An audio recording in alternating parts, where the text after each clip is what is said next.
Here we go. Love and Sexuality, Chapter 8. Young love. Without it, the movie and TV industry would probably be cut in half. I found the author of the textbook's story about his first kiss pretty funny, at the same time that I felt absolutely horrible for him. Can we even imagine how embarrassing that must have been? My first kiss was in grade 7 and 8 in about 1984. I went to see a movie called Fright Night at the movie theater with the boy who asked me and a few friends. It's this really cheesy vampire movie. We walked there. It was the early show that started at 7, and afterward at about 8:45 or whenever it finished, we all went right home. I remember he held my hand during the movie, and I was so nervous, I was visibly shaking the whole time. And then standing on the street outside my house, he gave me a kiss goodnight, although to be honest, I don't really remember it. It wasn't some big memorable story. But to this day, I remember how badly my hands were shaking during the movie. I think a lot of people, maybe most people, have memories of their first attempts at dating or their first relationships, although I use the term relationship loosely because that can mean different things to different people at different ages. In grade 1 or 2, you think somebody is your girlfriend or boyfriend because they give you the pudding out of their lunch every day. In junior high school, at least in the 70s and 80s, being a couple meant walking to and from school together and eating lunch together. Maybe you would pass each other notes, and that was it. And then in high school, being part of a couple progressed to spending a lot of time together outside of school. When you start dating, or trying to have a romantic relationship in junior high and high school, there was and still is usually a certain kind of protocol to follow to become a couple. And that might be an odd word to describe it, a dating or relationship protocol, but it fits. When I was younger, we dated. We actually went out on dates, at least in the beginning of a relationship.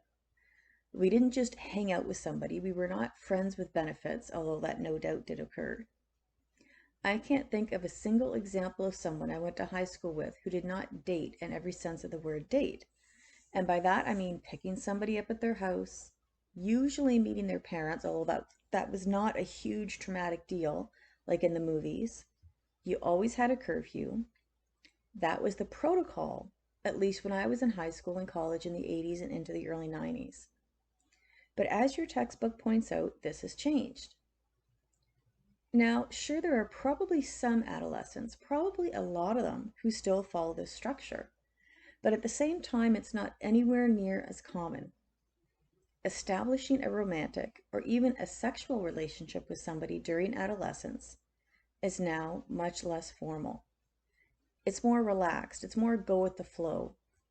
It isn't automatically assumed that people follow a dating protocol. Instead, young people hang out. I've had many students tell me, just as stated in the text, that they don't date and they don't want to date. They see it as kind of old-fashioned, and they don't understand why a person would put themselves through it because it seems like a really stressful experience. And they certainly have a point there. Dating can be stressful. That's why I was shaking so bad during Fright Night. It certainly wasn't because the movie scared me. I don't know if it's correct to say that today adolescents are more likely to hang out and less likely to date. But I have no hesitation in saying that today adolescents are just as likely to hang out as they are to date. Or they say they're going out with someone instead of dating them, or they're seeing somebody instead of dating them. There seems to be a distinct avoidance of even the word date. Instead, friendship comes first, then romance, and this is common not just in North America, it's the same in Europe. Young people simply hang out and get to know each other as friends, first in mixed groups of girls and boys. Now, of course, in traditional cultures or non-Western cultures, even this informal male-female social contact that's now totally the norm for us in adolescence doesn't occur. So even though the word dating is now kind of shunned by adolescents, it's actually much more modern than other previous methods of starting a romantic relationship. Because prior to 1900, people didn't date. not for the same reasons as today's generation. It was because dating itself did not exist. Instead, people courted, meaning they would spend time together specifically with the purpose of contemplating the other for marriage. And that's very different from dating. Does dating usually precede marriage even now? Yes. But the difference between dating and courting is that when people date now, especially adolescents, it's not with the express purpose of finding a wife or a husband. It's to have fun. And if we took that approach in talking about dating with adolescents, we would probably think we were crazy. Courting, which was also more informally referred to as calling on someone, may look like dating on the outside, but it isn't, because it's always done with the purpose of finding a spouse. You're not dating just to have fun. It wasn't until the early 1900s that this kind of newfangled idea of dating even emerged. And this was a really hugely significant change. I mean, think about it for a minute. If the only time you would spend, that's poor grammar, but if the only time you would spend time with somebody was to determine if you wanted to marry each other, and this usually took place at home, very closely supervised from parents, and then it changes and you have the option of going out. No direct parental supervision. Having fun just for the sake of having fun without even thinking about marriage. Now, there's several reasons why this shift occurred from courting to dating. Your textbook mentions some. We don't need to get into all the detail here, but I do want to highlight the effect of all this, though. So you had much less parental supervision, and that means much less parental control. And this is part of the reason why the 1920s are often referred to as the first sexual revolution.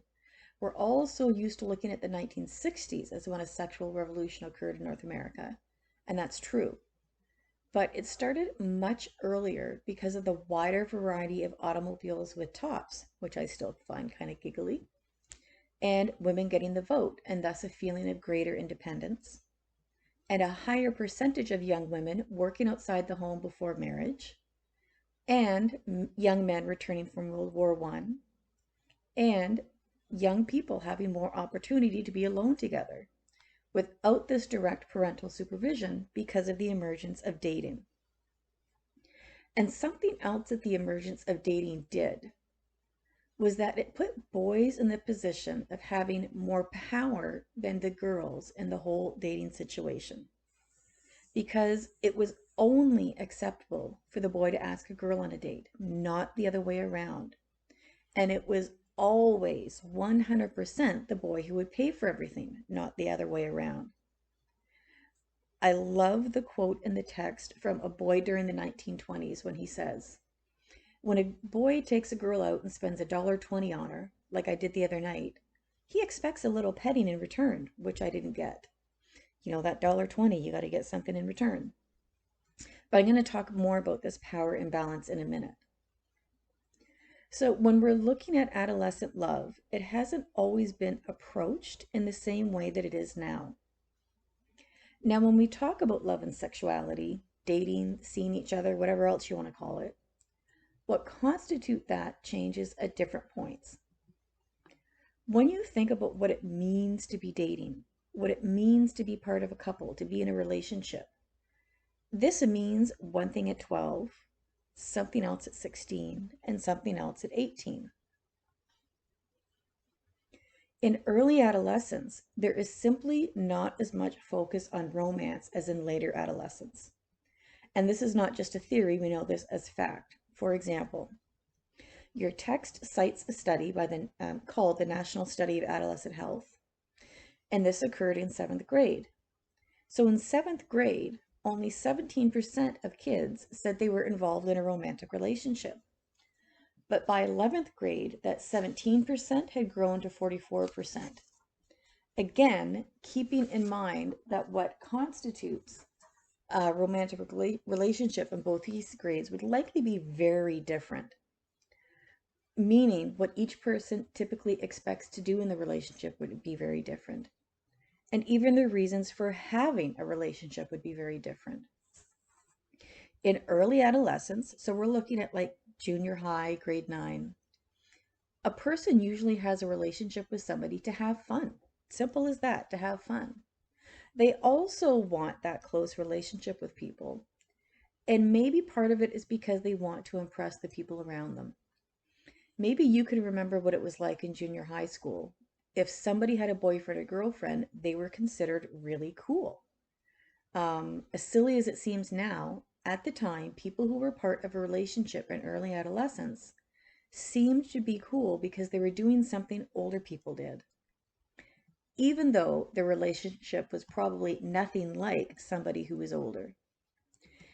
And by the time people get to college at the end of adolescence, end of high school, which is the beginning of emerging adulthood, the main goal of having a relationship is to have a close personal connection to somebody, somebody to do things with, and still to have fun. So our general reasons for having a relationship with somebody beyond friendship change as we get older, even just by a few years during adolescence because there's so much development taking place at that time. But even with how romantic relationships have changed, even with the decline of what I would call traditional dating, there are still some things that remain the same. So even though traditional dating is not as common as it once was, and even suggesting that they're dating to an adolescent is commonly a description they don't like, even now, when people go out together or date or whatever you want to call it, they still have general guidelines they follow. We still have norms, things we as a society consider okay and expected, things we consider not okay and inappropriate. When it comes to romantic relationships, even at the start of them. So I'm going to give you the academic version of this and then put it in more everyday language, which makes a bit more sense.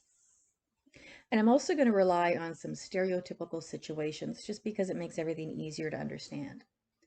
We all follow a dating script, which is a cognitive model that guides interactions in adolescents' love relationships and are highly influenced by gender, with the power mostly on the side of the boys. That's the academic definition. I mean, if you think of what a script is, it's something people follow that both are aware of. It isn't just one actor in a scene that follows a script. Every actor in a scene follows a script that either specifically or generally outlines what is supposed to happen, including what each actor is generally supposed to do. And that's what a dating script is. In our society, we have dating scripts that people follow that sometimes specifically and sometimes generally outline what is expected from both people on an actual date. And yes, this is highly influenced by gender because there's certain expectations of boys and certain expectations of girls when it comes to dating, and they vary slightly. For example, an older stereotypical dating script used to be that on a date the boy would always pay. That was the absolute norm. That's what everybody expected. Now, this is no longer quite as absolute, but is still usually the norm. It used to be a norm or part of the dating script that it was always the boy who would ask out the girl. This was the absolute norm. It was never okay for a girl to ask out a boy. That is why it would always be a big deal when a school would schedule what was known as a Sadie Hawkins dance, because just for that dance, it was considered okay for a girl to ask a guy out. Now, I know for this day and age it sounds extremely old-fashioned, but that was simply the way it was. So this term, Sadie Hawkins dance, comes from an old comic strip that used to be really popular called Little Abner. And in the comic strip, on a specific day once a year, any woman in town, or in the town where the comic strip took place, was allowed to chase an unmarried man in the town and catch them to get married. Pretty insulting to women, isn't it? And if you look at these cells from the comic strip here, I mean, it's supposed to be that Sadie Hawkins is so ugly and horrible that nobody wants to marry her, so once a year she's given a chance. Now, the first time this appeared in the comic strip was in 1939, but within 2 years, people in real life were doing the same at their colleges and high schools. Not chasing men, but having a Sadie Hawkins dance once a year, where it was okay for girls to do the same thing, to ask the guy, instead of just sitting and waiting like the demure beings they're supposed to be. Now, prior to 1939, this was 100% unheard of. So it really is kind of an early example of gender role reversal. But by the 1950s, there would be thousands of Sadie Hawkins dances every year. And this actually ties to the next point about dating scripts. As indicated in the text, dating scripts are highly influenced by gender, which means that there's very definite dating scripts for boys and for girls. And as I said, for the most part, there's a power imbalance. Usually boys have a proactive dating script, meaning that they initiate things. And girls have a reactive dating script, meaning just that. They usually react instead of initiating things. So for example, when it comes to dating and relationships and sexuality, boys are expected to be the initiator and girls are expected to always respond in some way, but not to initiate. Now, your textbook provides some examples of this. And I want you to keep in mind, when it does this, it's not saying that this is the way for absolutely everybody. It is saying that for the majority, boys are proactive in their dating scripts and girls reactive. So what kind of proactive scripts exist in our society? Some go back decades and are nothing new, like the norm, that it's the boy who does the asking out, whether it's calling somebody and asking them out on a date, or asking them face to face, or these days texting or messaging. It's him that is the starting point. It's him that initiates. He's being proactive. And it's still part of the male proactive dating script to initiate any kind of physical contact, whether that's a goodnight kiss, or as a relationship progresses, more intimate sexual contact. Now, the typical female dating script focuses on how she responds, or how she is supposed to respond to a boy's actions. She should spend a lot of time getting ready for a date. She should resist sexual advances, at least in the beginning of a relationship, and she shouldn't give in too easily because that would be really inappropriate. But she should respond positively to a boy being affectionate. Now, do girls and boys kind of switch dating scripts a bit more now than in the past? Absolutely. But this is still, for the most part, for the vast majority, the dating scripts that young people follow.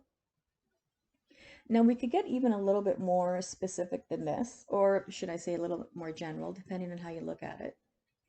And when we look at love for adolescents, we can look at it in a very clinical, unemotional manner, even though speaking about it in this way will be kind of odd. Yes, there actually exists theories about why people find themselves in love with somebody else, why they love that particular person, and the fact that there are different kinds of love. You know, we all assume that at some point after dating for a period of time, whether that's a short period or a long period, a person, including adolescents, will experience feelings of what they consider love. And Robert Sternberg developed a theory of love, and we can take this theory and apply it to adolescence. Dr. Sternberg is American. He's a psychologist, and he's also a psychometrician, which means he conducts psychological measurement. He proposed a theory of love, actually specifically known as the triangular theory of love. And he called it this because he said love has three components: passion, intimacy, and commitment. So no matter what kind of love we're looking at, it might involve those three components. So passion is the physical and sexual aspect of love. Intimacy is that close emotional bond. And commitment is just that. It's what keeps the love going through good times and bad. It means you're going to love each other and you're going to work through it. So Dr. Sternberg used these three components of love as his starting point. And then he took them and he mixed them up in several ways to make some qualities larger and some smaller or non-existent. And doing this, he ended up with 7 kinds of love. And don't let the terms used for each type mess you up, because some of these we have common definitions or ideas about that don't actually include love. Focus on understanding each type and then focus on remembering the term for that type. So first he said, the first kind of love is liking. And this is a kind of love that refers to love with intimacy, that close emotional bond. So a friend that you're very close to. You're not passionately interested in your friends, so that doesn't exist. And you're not typically committed to your friend in the way you would be with a relationship, but you do love your friends. Now, infatuation is a kind of love that is really focused on that physical and sexual aspect of love. With infatuation, you're not focused on commitment and you're not focused on having a close emotional bond. Instead, you're really enthralled with that person. You're riveted to them in a sexual manner or a psychological manner or both. You are infatuated with them. Empty love isn't as horrible as it sounds. It's where you have a really, really strong commitment, but the relationship no longer has any passion, so that physical and sexual aspect is gone. And it no longer has any intimacy, so you don't have that close emotional connection with the person anymore. But you're still very committed to them. And it's kind of an interesting term, isn't it? Kind of an automatically sad term. Empty love is those people you see together solely because they're stuck in a rut and they can't be bothered to leave the relationship. There's a stereotype that empty love is what most arranged marriages turn out to be, but that's actually incorrect. Maybe this is the couple that's staying together because they've been together so long, they just stay together. Whatever the situation, there's really no emotional bond between the two people, and they're no longer physically attracted to each other. Romantic love is what we all in Western society think we want, what we see in the movies, because romantic love has a lot of passion and intimacy. But according to Dr. Sternberg, no commitment. So even though we use the term romantic love to describe what we want, according to Sternberg's theory, it's different. With his idea of romantic love, it's actually not what we would want at all, because it's all sunshine and roses and walks along the beach and candlelit bubble baths. But it doesn't include that lasting commitment. This is that romantic love that's really, really happy and fulfilling, but burns out quickly. Companionate love sounds like the right stuff until you really think about it. Because companionate love includes that close and emotional bond with intimacy. You've got that emotional connection with each other, and it includes commitment, but there's no passion. These are relationships in which that physical or sexual connection has gone away for whatever reason. It may have never even been there to begin with, but there's still that close emotional bond and commitment to each other. This is also why companionate love can sometimes be used to describe your really, really close friends. Fatuous love is kind of an odd term. This includes passion and commitment without the intimacy. So the word fatuous means being silly or meaningless or unintelligent. And this is also that love that burns hot as a fire and they're intensely committed to each other, but then it fizzles out and doesn't last.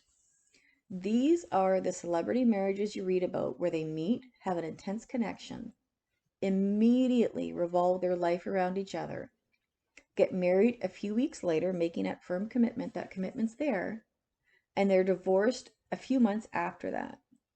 It's this kind of rapid, swift, short-lived love that can also absolutely occur during adolescence, but without the marriage part. And then we have consummate love. This is actually, according to Sternberg, the love that we all want, because this involves all three aspects of love. This is actually truly what most people dream of, whether they use the term consummate love or not, because it incorporates all three aspects of love into the ultimate love relationship. So the word consummate means ideal or perfect or complete. So a consummate love is all those things. Consummate love is what we tend to mislabel romantic love. It is what we all ideally want. We just tend to use the wrong term for it. Now, looking at all these kinds of love, this doesn't mean, of course, that it's an absolutely perfect relationship with no disagreements or fighting, but that it's love based on passion, commitment, and intimacy. And experiencing consummate love does not mean that once you have it, that it will last forever. But this really is what most of us endeavor to find. So how do we take Sternberg's triangular theory of love in relation to adolescence, since this all sounds like an approach that would mainly apply to adults? Well, there's certainly some differences, but that doesn't mean the theory doesn't apply. If you're looking at the types of love that Sternberg proposes, infatuation and romantic love are very common for adolescents for a few reasons. First, because adolescent relationships do not last very long. For the vast majority, under a year, and even a year is a long, long time during that part of your life. I don't know how old you are, but think back to junior high and high school. People would see each other for a few weeks, maybe a few months, and that was the norm. This doesn't mean there's something wrong with people at this age, like why can't they commit? What's wrong with them? Not at all. In our society, this stage of life is for not being committed until later. Even high school relationships at the end of high school tend not to be lasting.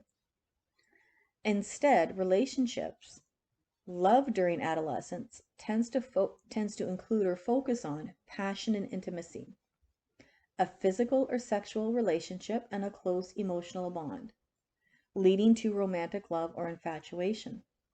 I mean, think what it means to be infatuated with anything. It means that you're in some way obsessed with it, fascinated by it, and this is what infatuated love is. A lot of psychological arousal, and depending on the age, a lot of physical arousal. But the commitment is absent, and the close emotional connection is absent. If you look at early adolescence, I could easily think of examples of infatuation.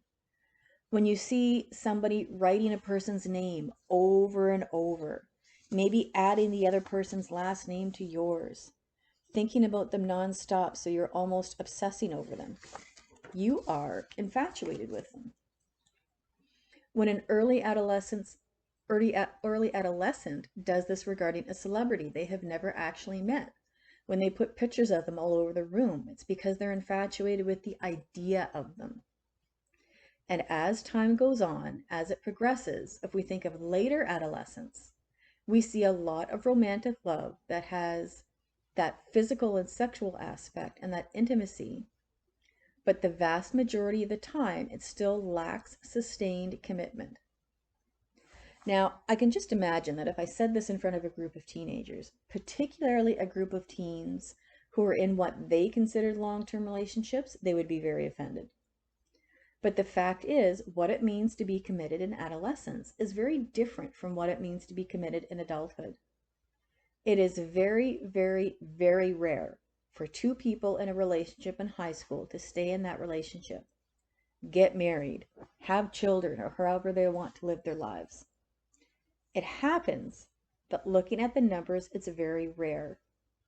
So, looking at the types of love that Sternberg proposes, infatuation and romantic love are very common for adolescents.